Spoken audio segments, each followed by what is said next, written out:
ಶಿವ ಪಾರ್ವತಿಯ ವಿವಾಹದ ನಂತರ ಪರಿಪೂರ್ಣಳಾಗಿ ಕೂಷ್ಮಾಂಡಿನಿ ಎನಿಸಿಕೊಂಡ ತಾಯಿಯು ಮುದ್ದಾದ ಮಗುವಿಗೆ ಜನ್ಮ ನೀಡ್ತಾಳೆ. ಆತನೇ ಕಾರ್ತಿಕೇಯ. ಇವನ ಇನ್ನೊಂದು ಹೆಸರೇ ಸ್ಕಂದ. ಸ್ಕಂದನ ತಾಯಿಯಾದ ದೇವಿಯು ಸ್ಕಂದ ಮಾತಾ ಎಂದು ಕರೆಯಲ್ಪಡುತ್ತಾಳೆ.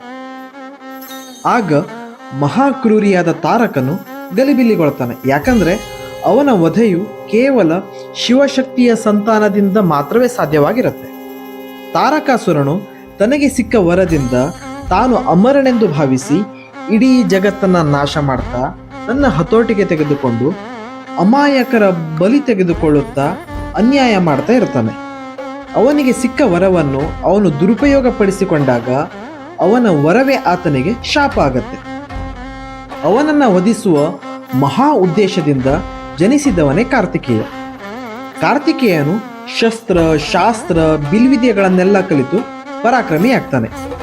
ಕಾರ್ತಿಕೇಯನ ತಾರಕಾಸುರನ ನಡುವೆ ಘೋರ ಯುದ್ಧ ಆಗತ್ತೆ. ಕೊನೆಯಲ್ಲಿ ಕಾರ್ತಿಕೇಯನು ಇಡೀ ಜಗತ್ತನ್ನೇ ನಡುಗಿಸಿದ ತಾರಕಾಸುರನನ್ನ ಸಂಹಾರ ಮಾಡ್ತಾನೆ. ಆ ಪರಾಕ್ರಮಿಯ ತಾಯಿಯಾದ ಸ್ಕಂದ ಮಾತೆಯನ್ನು ಈ ದಿನ ಭಕ್ತಿ ಶ್ರದ್ಧೆಯಿಂದ ಪೂಜಿಸಲಾಗತ್ತೆ. ಸ್ಕಂದ ಮಾತೆಯನ್ನು ವಿಶುದ್ಧಿ ಚಕ್ರದ ದೇವಿ ಅಂತ ಹೇಳಲಾಗತ್ತೆ. ಯಾಕಂದ್ರೆ ಅವರು ಮಾತಿನ ಶುದ್ಧತೆ, ಜ್ಞಾನ, ಧೈರ್ಯ ಮತ್ತು ಮಾತೃಪೋಷಣೆಯ ಪ್ರತೀಕ.